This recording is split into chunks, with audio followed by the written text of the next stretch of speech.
வாங்கடா. என்னடா அப்படியே வந்துட்டு இருக்கிறீங்க? ஸ்கூல்லாம் முடிஞ்சிருச்சா? ஸ்கூல் விட்டாங்களா? தாத்தா உங்களத பாத்துட்டு போலான்னு வந்தேன். ஒரு சின்ன விளக்கு வேணும். என்ன விளக்கம் சொல்லு.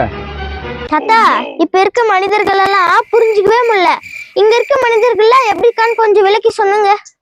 இப்போ கேட்குற மனிதர்கள் பற்றி விளக்கம் தெரியணும், அவ்வளோதானே உனக்கு? கொட்டாயில் 3 வெள்ளை டம்ளர் இருக்குது, எடுத்துன்னு அதில் விளக்கம் சொல்கிறேன். போய் கொஞ்சம் தண்ணி மொண்டு வா. ஓகே.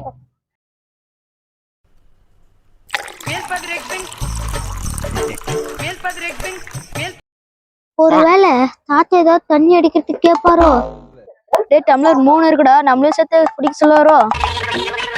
ஒரு டம்ளரில் பஞ்சு போடுறேன், ஒரு டம்ளரில் சர்க்கரை போடுறேன், ஒரு டம்ளரில் களிமண் போடுறேன். இது என்ன ஆகுதுன்னு மட்டும் நீங்கள் பாருங்கடா கொஞ்சம்.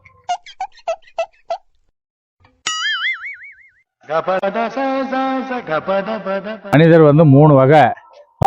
முயல இந்த பஞ்சு எப்படி தண்ணி எல்லாத்தையும் உறிஞ்சி வச்சுக்கிச்சோ அதே மாதிரிதான் மனிதனும்.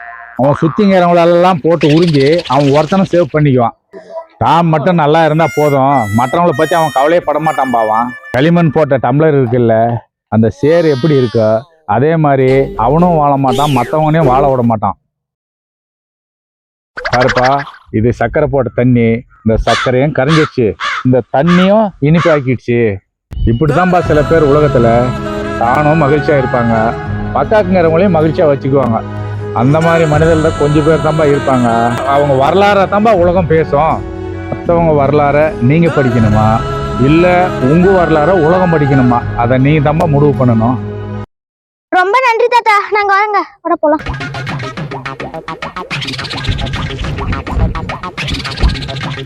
ஒரே புள்ளிகளுக்குலாம் அறிவு இல்லை, ஒண்ணு இல்லை.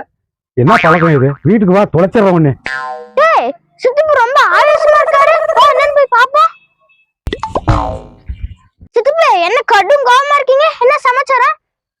அது ஒண்ணு இல்லப்பா, 100 ரூபாய் வீட்டுல இருந்து காணாம போகுது. என்னன்னு விசாரிச்சா பேத்தியாரி ஆட்டை போட்டா. பழக்கத்தை பாரு, புள்ள பழக்கத்தை. ரொம்ப தப்பாச்சே. நல்ல புத்திமதியே சொல்லி கொடு சித்தப்பு. எல்லாம் சொல்லித்தாண்டா விட்டுருக்குது. சரி சரி, அது என்னதான் சொன்னீங்க?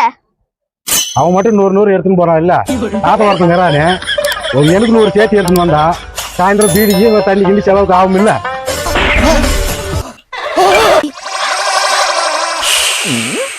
அப்ப திருடனா திருடுறது தப்புன்னு சொல்ல, உனக்கு சேர்த்து திருடிட்டு வர சொல்லிருக்க. நல்ல ஆளியா நீ.